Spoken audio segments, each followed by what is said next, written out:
So today I was joined by David Green of Churchill Consultancy. They are a business originally formed in the US. Dave was approached by the two founders to set up their operations in London, but essentially their European operations. He started that in 2022. It's now grown to 36 people already, and they've got really exciting plans for future growth. This is a really fascinating story. Dave he chose to leave TNT, one of the most high-performing teams within both TNT and the general consultancy world, to take an opportunity to come to a smaller startup and to move into data centers for the first time. So his workload is entirely data centers, as is his team in UK and Europe. Really fascinating conversation. Dave's a real character. I always love spending time with Dave and having a chat with him. And it's quite interesting to talk around, setting up a new business from scratch in the UK, making a complete switch to a brand new sector. There's often a lot of mystique around the data center market. I think a lot of people who may be interested in the DC world will get a lot out of this conversation.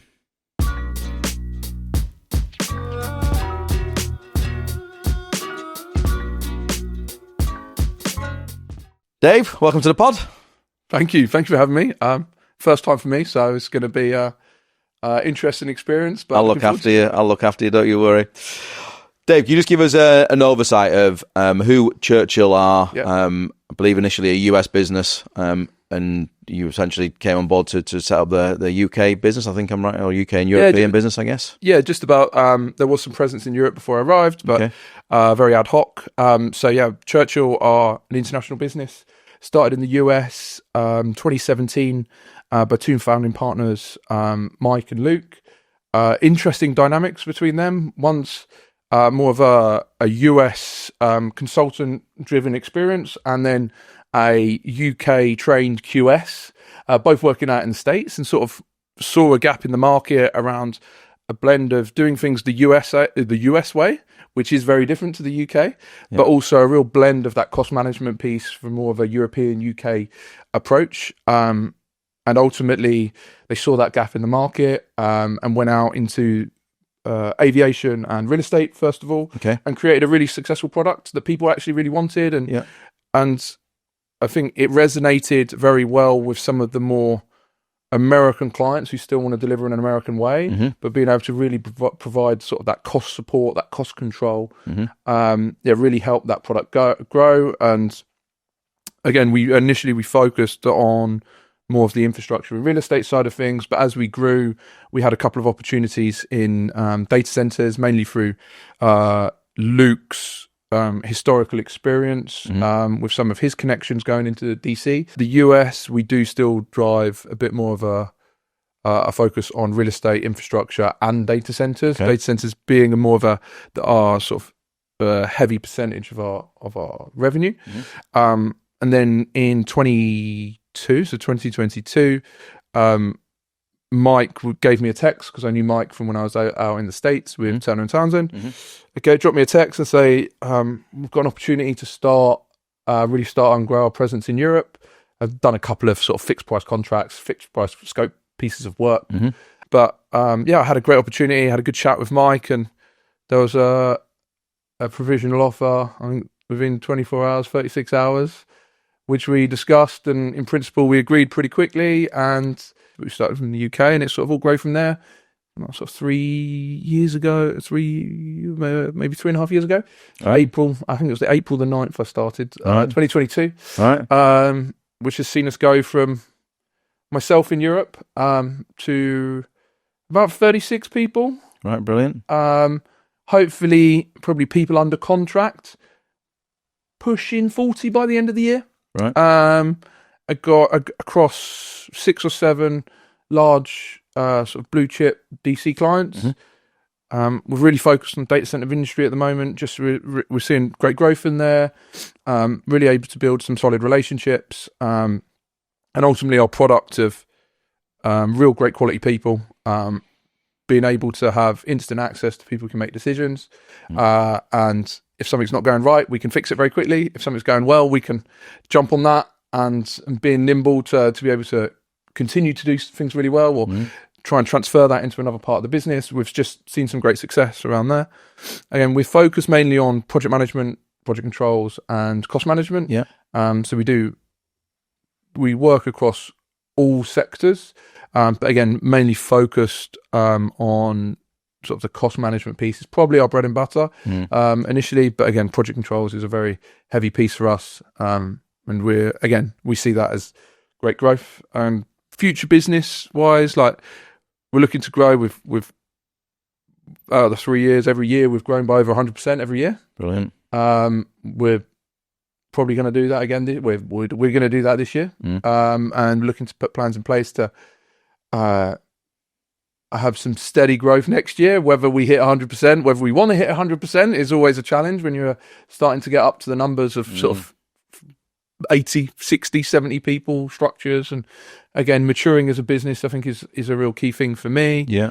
We've had a number of sort of challenges over those 3 years. So it's like, first year was like, let's just become a business. So it's more than just me, and sort of survive. So the key thing for us that first year was surviving in Europe. And then we sort of wanted to become a proper business. So get into a larger volume of people that if someone handed in the notice, it wasn't taking 25% of our revenue away. It was taking 5% or 10%. And you can weather some of those storms. But this year was all around sort of maturing as that business, putting the plans, putting the processes, procedures in place, clear personal development. We call it the annual, we call it the ADM, annual development map, really putting that process in place for people to sort of understand how they grow their career and us to understand how they want to grow their career. So we put that in place. We've got some other things in the works around sort of our engagement with the local community, a bit more of a focus on our charitable sort of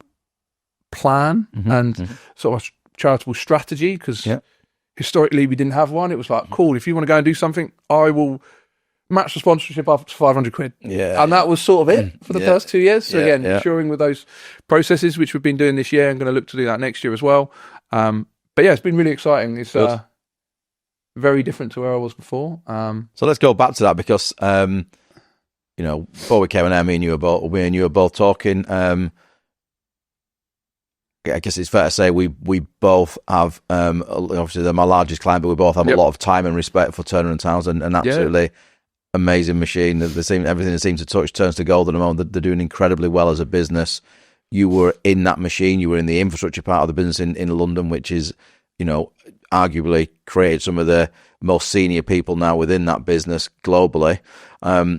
What made you say, you know what, I love this business, I love the people in this business, but it's time for me to take a new challenge? Probably be maybe a bit controversial, but historically, I think I did eight and a half years at TNT, and I loved the opportunity around major programs. I loved the infrastructure side of things.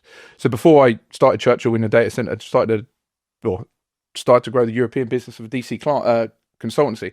Hadn't never worked in data centers before. Yeah, which I find amazing. So yeah, we've gone from me to say 36 and people, and I hadn't touched a data center before in my life. Yeah. So I was heavy infrastructure, major programs. Yeah. I think the exposure major programs give you is just amazing. Yes, you don't get the start to finish. You do, instead of a real estate piece, which I think is very important as well. But that major programs was fascinating. I worked on Crossrail twice. I worked on Heathrow. I did some other smaller sort of infrastructure pieces around it. I was given an opportunity to go and live in New York for 3 years with my then girlfriend, which turned into my wife, and had 2 kids out there. For various reasons through COVID, we decided to came back to the infrastructure division again. So I've been very lucky with that experience at TNT. I think I've had at least, I think it's 1, maybe 2 exec board members as my line managers over the period of time. Amazing.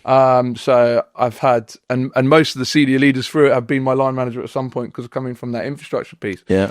It was amazing business. As I say, I got a text message from my old contacts in the States. So as part of my journey in the States, I actually commuted from New York to LA on a weekly basis for about 6 months. Fucking hell. Yeah. And I was helping out the LA office when it was over there, probably 2018, 2019.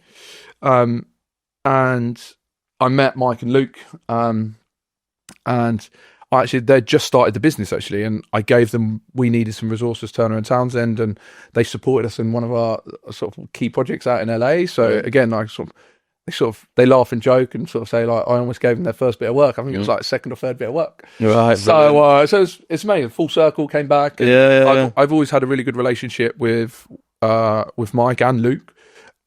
So it's been a bit of a journey up until when I started with them in 22. But again, like I just suddenly got an opportunity that was like, wow. I think some people thought I was crazy to go and be a one-man person. And I think the role I went into was maybe a grad plus 4 years. But the bigger picture was to sort of try and grow something. Grow something with a lot of autonomy. So massive credit to Mike and Luke for giving me that autonomy. 100%. I must have seen something in you to... hopefully. And I think it probably helped that they were in the US and in a different time zone, that I got more autonomy as well. But like, to be honest, credit to them for giving me that autonomy. And with a lot of luck along the way, when I've talked to people, I think we've had a lot of luck. I've had people recommend me good people at opportunist times. I just randomly met. So again, at the start of Growing Churchill, I did all the recruiting. Like it took us to about 20 people to even ask a recruiter for help. And even then, I think it might be 2 or 3 roles tops that we've had. And again, like we've spoken about your services before, and again, you sort of see from us, it's like it's not something we normally do. Mainly because small business, trying to keep overheads low, trying to graft, get in, dig deep. So again, I think I spoke to someone, I think he just not got the pay rise he wanted, and he just was at the right price point, the right time. Just go, yeah, I'll move. And it snowballed into one of our clients, and we were able to grow very quickly from 2 or 3 people. One of the other things we've also been really good at is having long-term relationships with candidates. There's about 4 or 5 people that I've employed within the business, which I've been speaking to for a year. Yeah. So it's, again, getting them on board, getting them in, seeing the vision, getting them wanting to buy into something. Yeah. Because I think a lot of people are up for it. Yeah. Like a lot of people are up for something different if you can show them. And it's constantly talking to them every 2-3 months, going for coffees, going for beers, and then the right opportunity comes, and we can hit the button really quickly and move. So that's probably my one piece around the recruiting side of things that we've worked really hard on. And sort of as I drive new leaders into the business, it's like, and we expand into new territories. Sort of like we're now in Manchester and Edinburgh. We've got a Madrid office. We're very close on a proper Dublin presence, and we'll probably go into Germany in Q1 next year. Brilliant. But again, it's those leaders. It's like build the pipeline. Like, because when roles come, like I'm happy, especially if they're remote, to go to any of these offices to grow the team. And it's a bit of friendly competition around trying to grow their teams out. So again, it's been a challenge, but yeah. But I'll just stop and echo that. What you do there is brilliant. So many companies do not do this. You've got to nurture that kind of, I guess, kind of bench, a talent pool, and say, look, I've met you, I really like you. Time is not just right. We're an SME. Can't take everybody on at once. But let's stay in touch. Let's nurture that relationship, and that's brilliant. The amount of businesses who just don't do that is insane to me, because without whether with or without my help or another recruiter's help, you've still got to nurture and develop relationships. And a lot of companies just don't get the value of doing that. Agreed. And there was one person that I have offered a job and they've joined us that we spoke about, who was going for another competitor at the same time, and sort of came up around what they were going to go to and sort of the level they were. And I just had utter confidence in where I was with the offer, with the title, with what I was offering them, because I've been speaking to them for 12 months. I'd gone out for beers with them 4 times. I knew that was the personality I wanted in the business. And I had so much more information to go on than probably you did for that candidate. And also the other competing consultancy. Like, one of the things I would say up until about 3 weeks ago, and if the guy ever listens to it, he'll know it's him. Like, I don't think I've lost out to another consultancy around our proposition. Like, if they've got 2 offers on the table, I would like to think they want to choose us, because I think our proposition is amazing. Sometimes the finance might mean that they go somewhere else, because you never know people's business models, etc. Sure. So, but yeah, the recruitment piece has been key for us, and we've got lucky, I think. And whether there's an element of we sort of always do make an element of your own luck, but like the right people have come along at the right time for us for growth. So it's good.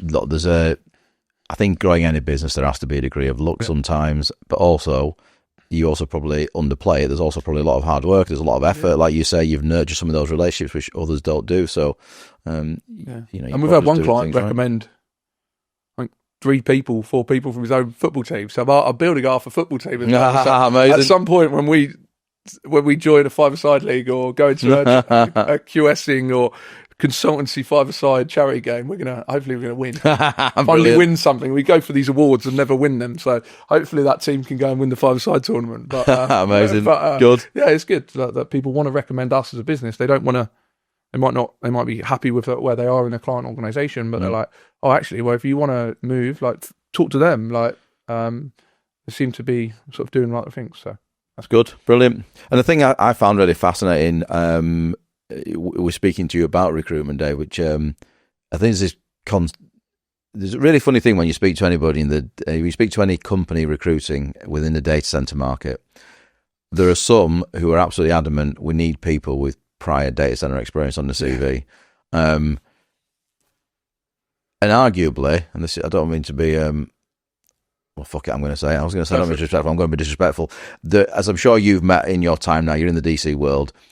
There are some bang average people in the DC world who've managed to get a couple of years on their CV, and because of that, they're valuable.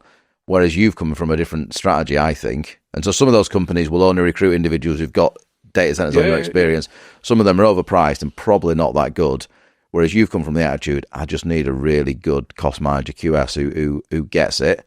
Because you've gone that journey yourself. You didn't do any DC until you joined Churchill. Yeah. And that's quite refreshing that you're like, no, you know what, I'll interview and work out the individual, and if the individual's good, then I can teach them how to work on a data center.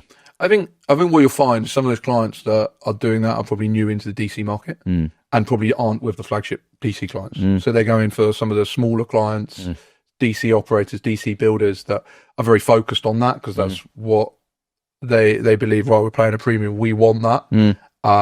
And I think part of that is developing that relationship with the client, so you can have those conversations about great people. I see it as a second string for our growth. Our growth as well is to build my infrastructure. Normally, we get some great people from the infrastructure background. Again, biased infrastructure background person. But it's to build that CV, internal company CV, for our future growth and sort of our focus on infrastructure. Because we can't, without doing an infrastructure project, I can't build the case studies for infrastructure at Churchill, but I can build the case studies through our team and ultimately build our capability to deliver infrastructure through those teams. So that bringing people with non-DC experience into the market is into our company to work on our DC clients is amazing for us. Like, I think it's really important. Not all clients like it, not all clients want it, and you have to obviously mix with those clients and understand what they are looking for. But I think a lot of clients are getting quite progressive with regards to what they're looking for, and it's more of a talent sort of a capability piece. And to be honest, probably, like, more cynically, maybe they're not overpriced. Maybe that's probably what the price of a person is. And in the other real estate and infrastructure markets, they're underpaid. Maybe. And because, again, I think a lot of people in the industry are, like, our industry is fascinating with our salaries. The amount of effort, education, dedication it becomes to get into the market. And I probably shoot myself in my own foot about inflating salaries and stuff like that. But again, there's a real skill set that great people in our industry do, and we need to make sure that the salaries are right, the bandings are right, and the market is going up. But that has to start with the clients, doesn't it? The reason why, generally speaking, in the data center market salaries are higher is because the fees from the clients are higher. Whereas, I don't know, you look at, I don't know, say say working for the DFE, let's say for argument's sake, the fees are just rubbish. So there's no chance that a business working on the DFE framework could compete and offer the same salary that somebody in the data center market could offer. No, I agree. I fully agree.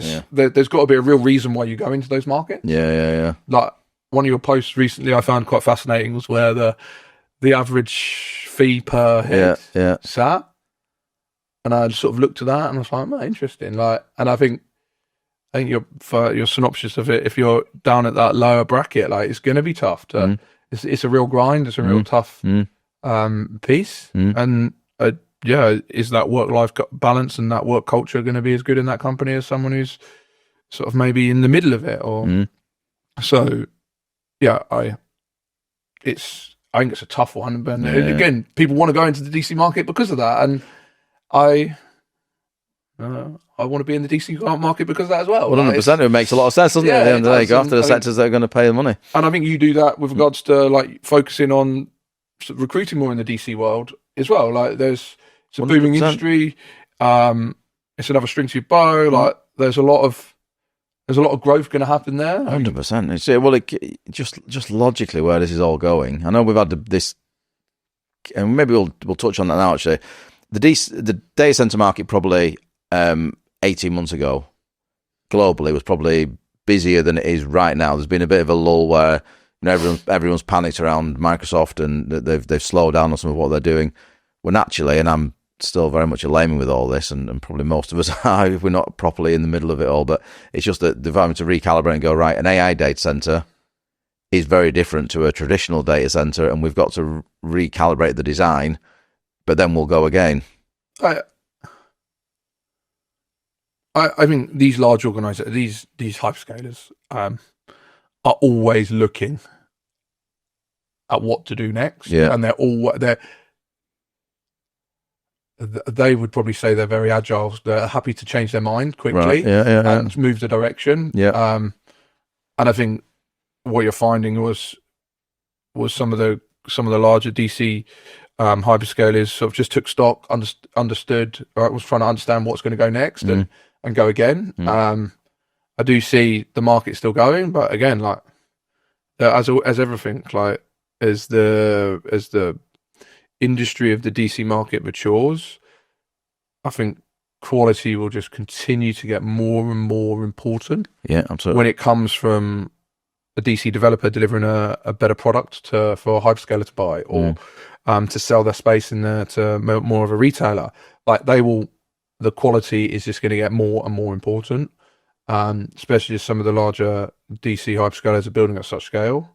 But one of the interesting things with the market, in my opinion, the DC market, we are moving in a very high-paced environment, technology-focused. So tomorrow, someone could bring out a chip that is mass-produced, which requires half the power for a tenth of the size. Yeah. What does the market do then? Yeah. So I think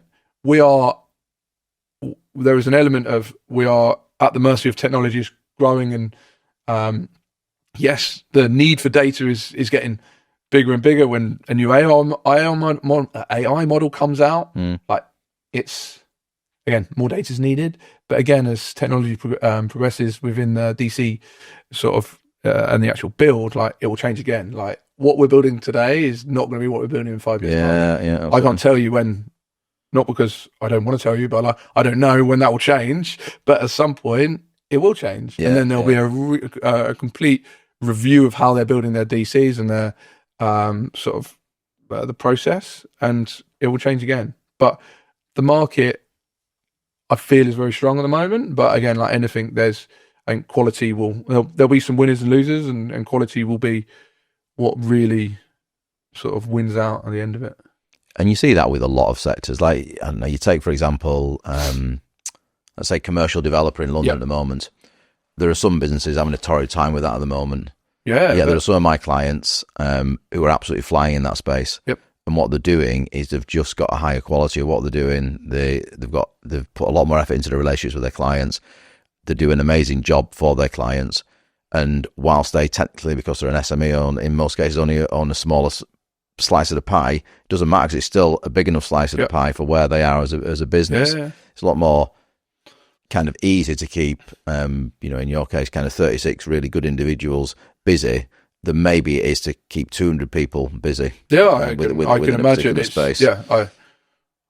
Well, hopefully in a couple of years' time, I'll tell you. Yeah, good. You keep 200 people busy, but yeah, I'd probably agree with you. And like again, it's different business models as well when you're looking at sort of fixed price, fixed term pieces of work, and you're trying to balance the not having everyone underutilized or not having everyone too overutilized, but understanding where the next piece of work is coming from. It must be a tough sort of sector to work in. Like we're lucky enough, we're not really in that sort of sector very much, like long-term POs, long-term contracts.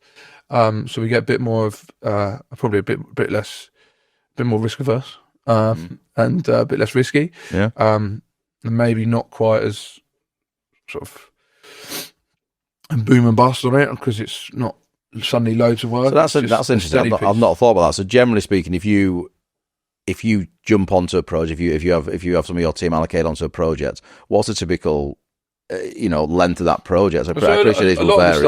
A lot of stuff is very much around sort of at the program level which we work on. So most of the stuff is years, like a year, but it's not a year in finishing. It's a year because that's the client's financial budgeting model. Okay, and as long as they're still growing and working and their person individual is really good, we just normally see it be able to sort of roll forward and sort of continue. It's a bit more like the infrastructure model. Right. Yeah.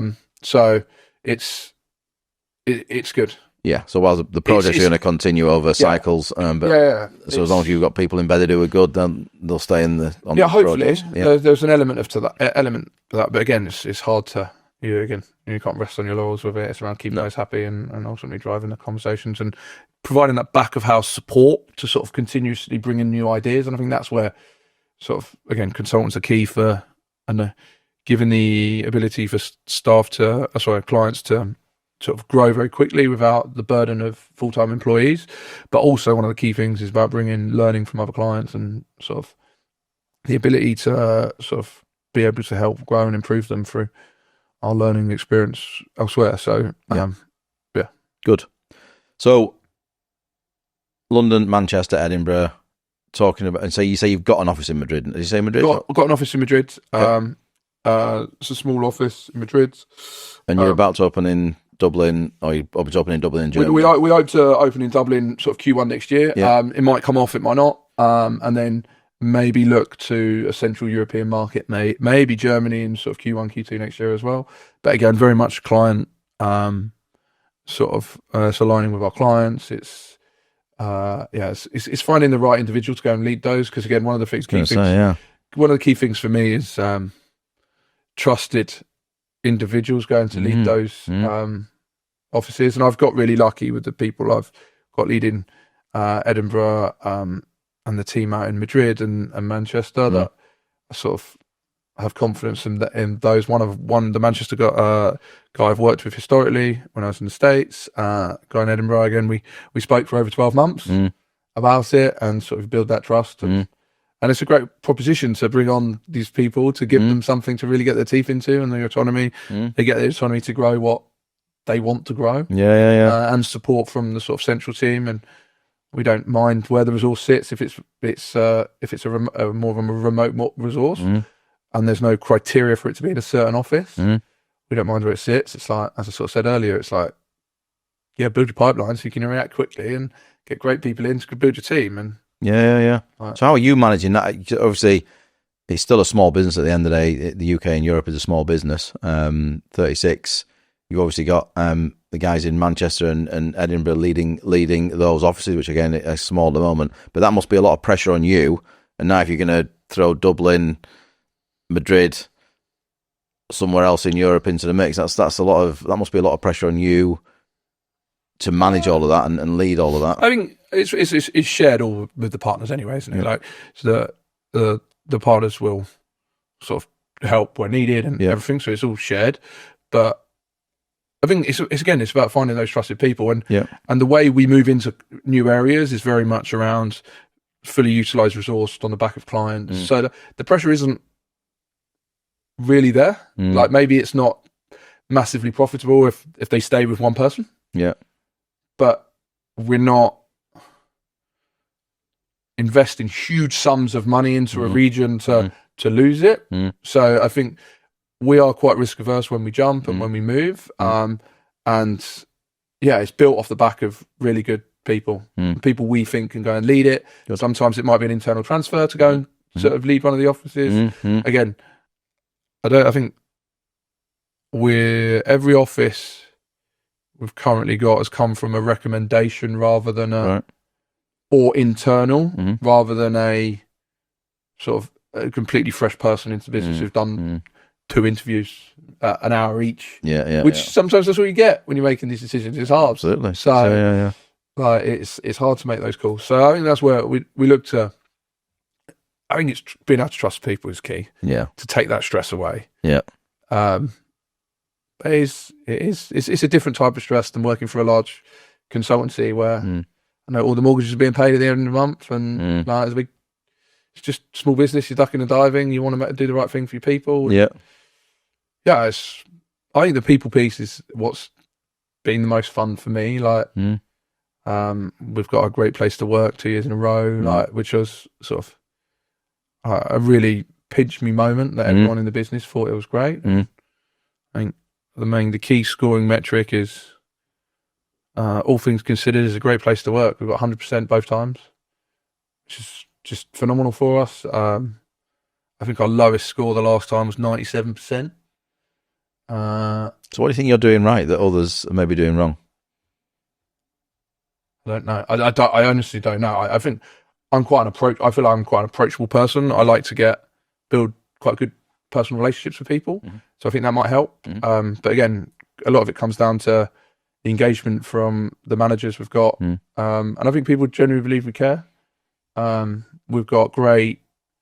We've now moved into our new office in the summer, which is an amazing step for us, where there's 30 odd desks, bitly to go to about 40. Amazing space, fully kitted out with top end desks to make it a real great environment for people to work in. Got a silly thing like a ping pong table or table tennis table that people love. Like, again, it's trying to create a bit of a culture that people want to be part of. I think there's a bit of luck that we've got some great clients as well, so it's very attractive for people to come and work for great clients. So I think it's a bit of a mix of everything. We try and do the right thing as well. Like, if there's a decision to make, it's like, what should we do? And we'd normally lean on that rather than like maybe the purest business decision. It's a sort of bit of a people focused decision first, unless it has to be a business decision, to be honest. Right. Good. So, but I think It all sounds like it's gone really well to date. What's gone wrong? I think some of the hires haven't been. Some hires have come in and gone, shall we say? I think that's really key to manage that. I don't think anything's gone major wrong, but we've definitely made some mistakes. But I think that's just because we're a growing small business, and definitely me. Our 2 partners have obviously been at it longer than me. But sometimes you make a decision and it's not quite the right one. I'm sure you've experienced it yourself. So it's like, you think you're making the right decision and quite pan out how you expected. And you're always sort of sitting in a crystal ball going, if I do this, this will probably happen. This will probably happen. So that's probably what I should do. And you go for it and the next 2 things don't happen. So you end up that way. And it's like, it's just kind of leaving your ego at the door there, isn't it? And saying, right, that was the wrong decision. Let's strip it back, change it. You know, I think where a lot of businesses go wrong is because of ego, leaders make a decision and stick to it because they want to appear to be making a strong leadership decision, when actually it's just the wrong decision. Just scrap it and say, no, all right, we're fucked up there. We're not doing that anymore. I think understanding your weaknesses is really key as well. I think you're right. Not being ashamed, afraid to say, like, we've made the wrong decision, going a different way. And I think being agile and being able to move quickly is really key as well. Like making that decision and making it on the Tuesday night and implementing it on the Wednesday. Right, let's go. That's a joy of a small business. 100%. It's not as easy, I get, with a larger business. No, of course not. And it's not meant to be as easy. No, there is a different process to follow. So I think, it's hard to be able to do that for a larger business. Yeah. So let's talk about what you guys do day to day in the office, and look, at the end of the day, you're playing a small part of where we're all going in the world, the growth of AI. How are you guys adapting in terms of what you're using from a tech standpoint? Are you implementing AI into the model? What are you doing yourselves? So we're starting to. Mike, the CEO, has been a real big pusher of AI, real supporter, and we have been using it internally. We've got a group together developing what our approach is and what our products are going to be for us to use internally and externally. I've probably been a bit slower than most to see, definitely slower than Mike to see where it needs to go, but I'm there now. Just mainly because I'm like, I can just trust, I don't know, John over there, who I know is going to do a really good job. So it's a bit of apprehension about not going to John, and you've got to go to a model to initially build it. But I'm there now. So I think we'll make some real big strides going forward as a business. I think there'll be businesses tackling it in different ways, whether they think it's the model they're going to go and sell, or whether they think it's a model that's going to support them and be more efficient for their clients and provide a better product. And I think there'll be two people will see it from different sides and two different sort of use cases for it. One of the things that I would say is the platforms change so fast, and the things people built a model for a year and a half ago through the initial, say, ChatGPT, the initial rollout, and they built a model to make it better and to increase, say, an output. The latest version now does it because it has just grown so quickly. So it's going to be a matter of like, how do you sort of keep pace, I think. And then I think some people who are just purely building AI models, I think will struggle, because before you know it, we'll be able to just do it. And you'll be able to put the parameters in, and it'll just be the model just has already learnt it. So I think that's an interesting proposition for people to deal with. I think I don't think there will be ever a case where, especially in construction industry, or not ever, but for a while, you just have to look at, say, maybe the BIM take up over the last 20 years. The construction industry is always slow around doing these sort of things. So I think there will be it will start to move at a pace and definitely be part of it. But I think the people piece will always be, will be there for the foreseeable. It'll just be around sort of how that is managed. But I might be completely wrong, and the new model comes and does what fascinates me is that if let's say you're working in some more traditional construction sectors, I can see why that'll really be a slow uptake, because construction doesn't change quickly. However, your clients are the ones who are leading the charge on AI, so I assume by default even their internal process in terms of how they manage projects, they're going to pull AI into it. I think they are. So they're going to be more willing to accept that a consultancy servicing them is building AI structure model tech to support a more rapid, more data driven solution to what I think a lot of it is just the ability to and then first piece around for us is about just building something that we can have a single voice. So when you're speaking to a Churchill person, it comes across as a Churchill product that the leadership want it to be. So I think that's a real easy win for us to just tick off, and then it's really providing that value and speed and. So what are you guys using internally to capture all that data, capture all the internal process systems? Is there a particular product you use? So we're leaning towards ChatGPT at the moment, but again, we're still in we use it, but again, we're still building out what we want to really use it for, and the and the processes, again, whether it's sort of schedule, cost, just a pure voice, sort of not voice as in like speaking, but like sort of a tonal sort of messaging piece for our people to use. But yeah, I think there'll be a point in the next year or two that almost everyone uses AI in their daily life every day, multiple times a day. Yeah. And it probably won't even be a year or two. And if you're not using it, it will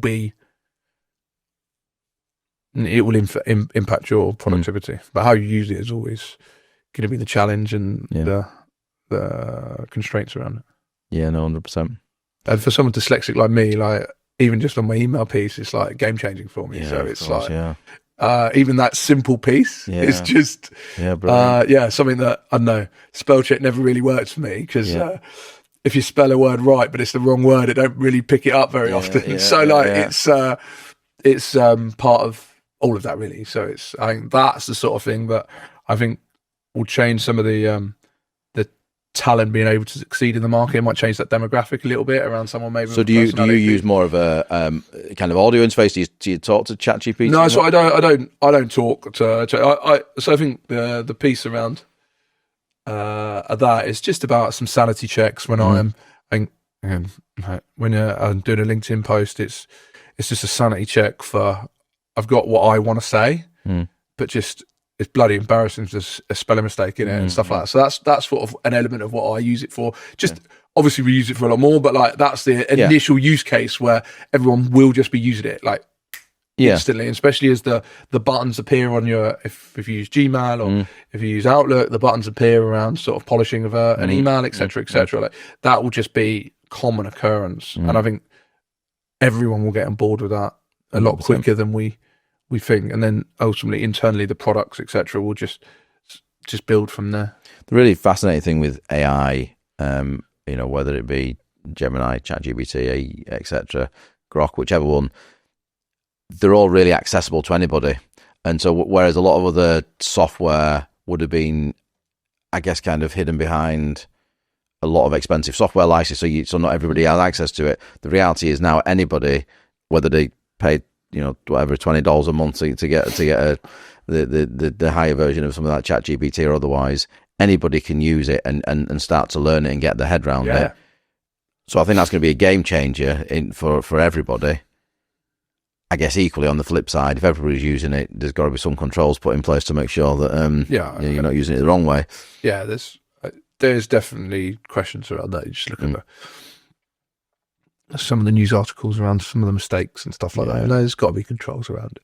Yeah, 100%. So 36 now in Europe, and we joked around 200. But what are the growth plans? Is there a growth plan in place, or is it going to be dictated by who you find? What's the plan? It's funny, like again, Mike and Luke and I speak about it around what we're looking to do and how we're looking to grow. And I think for us, there's a massive ambition to grow. I set some targets in the UK and Europe at the start of the year, and we've pretty much hit everyone. Brilliant. With the exception of our 2030 vision, because I've sat down and tried to think about that a number of times, talked to the partners about it.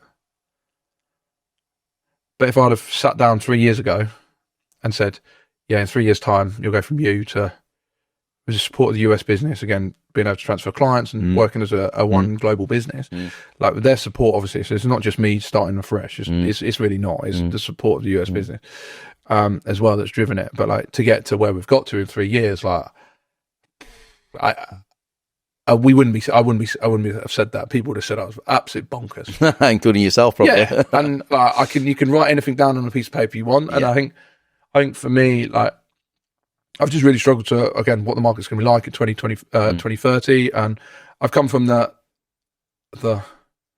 come from a large organisation that has a 5-year vision plan, and I remember the rollouts of the last say 3 for them, and you're like, yeah, inspiration. Let's get behind it. Let's go for it, and that's what I sort of feel that I think we maybe need, but trying to put it down and say what we're going to do has just been very hard because we don't know And I think, especially as we move into infrastructure, there'll be a lucky break somewhere along the line. And how do you build that into a vision? So I think we're going to link back to very much more of a 12-month vision of what we're wanting to do to just get everyone really focused, have our values, which we have as a business, but like really focus on over the next 12 months. And again, I've sort of listened to some of your podcasts when people try to talk about their 5-year vision, and it's like, you ain't really got a clue where you want to be. Like, if you get 2 really good clients, you're going to go through your first year numbers really quickly. I think I was one of the guys sort of got up to 6 people, and I think he wanted to be 6 people at the end of year 2, and it was like in 4 months he was 6 people. It's like you can't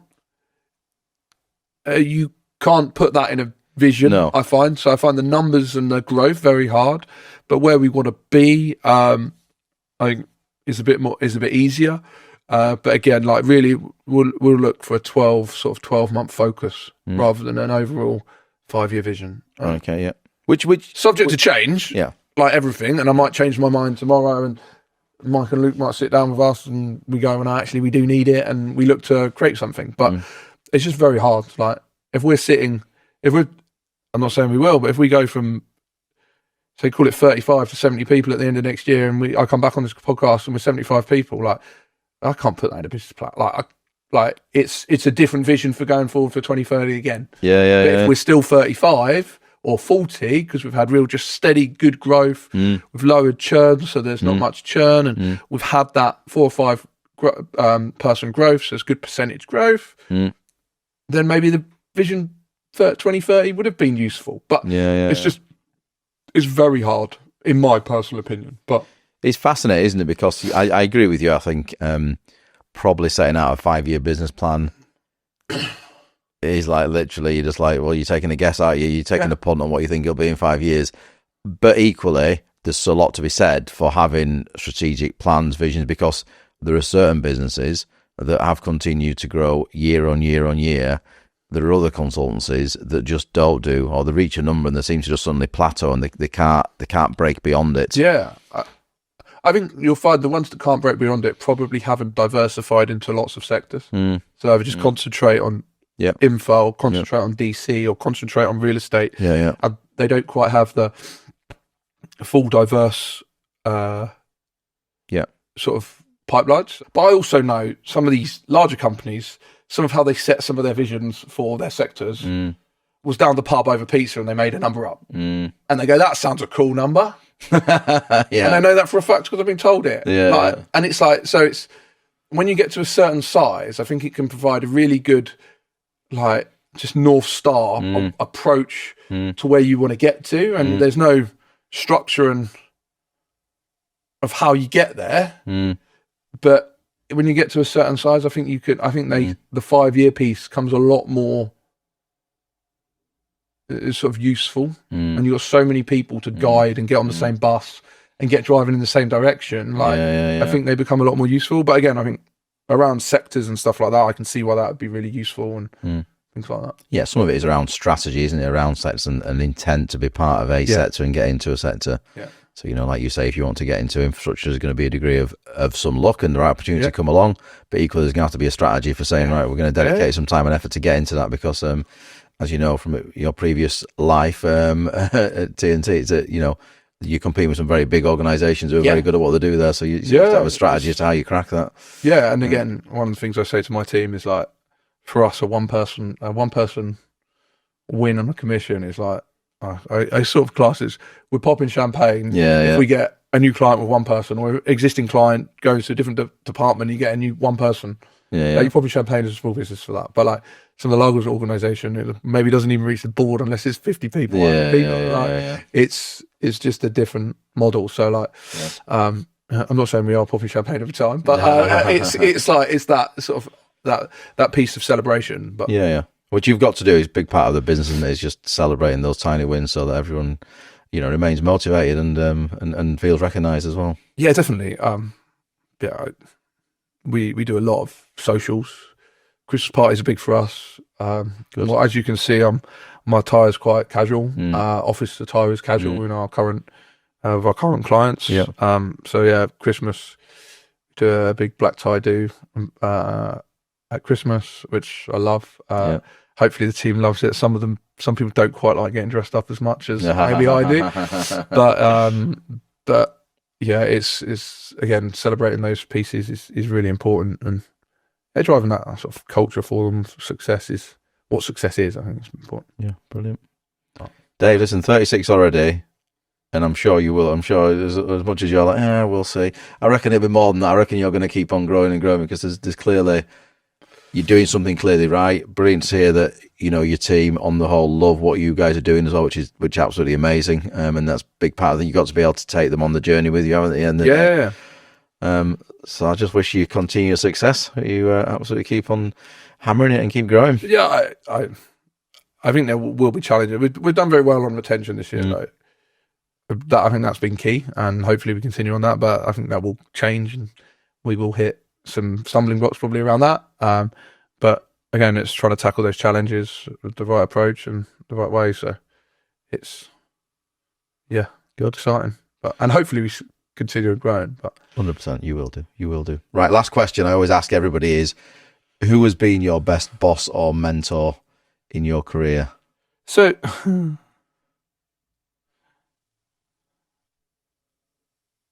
I thought about this, because obviously there's some prep questions. Yeah. So I thought about this, and I think it's hard. Like, I hope my personality is probably I'm not being the best person for someone to manage, if I was going to be honest. And I would say that's the makeup of a lot of people who go into business. Maybe because of quality rather than. But I think there's been some influential people. I've been really lucky with some very senior people within, say, the TNT organisation. But I think I focus on detail when I was just come out of university, and on my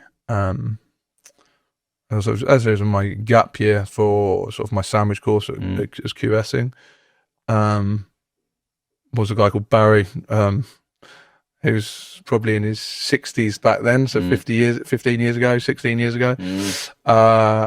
And it was just this attention to detail and trying to review the contract, and really got me into looking at the contract and actually really liking sort of the contract management piece. So that's where a lot of my experience has been. Contract management piece is good. And then someone within the TNT organisation, sort of, who's that? James Corrigan, I think, and he'll probably smile if he ever listens to this. But just around his approach of people, how he was my first line manager when I joined TNT, and just his approach around sort of understanding there's a structure of how you progress and bringing people on that journey, supporting them with maybe learning the ropes that huge pay rises aren't normally done. It's hard to get in through big organisations, and it's about incremental pay rises and I understand and bringing people on the journey. I think that was a key thing for me with James. But yeah, lots of different pieces. I wouldn't say I have the best. It's just the people that I've taken some maybe traits from, and the ability to change. Like some of the other senior leaders of these large organisations have taken businesses from very small numbers to big numbers, and that ability for them to be able to change and have to change their management style and their approach as a business grows from 1,000 or a couple of hundred to multiple thousands is pretty impressive, and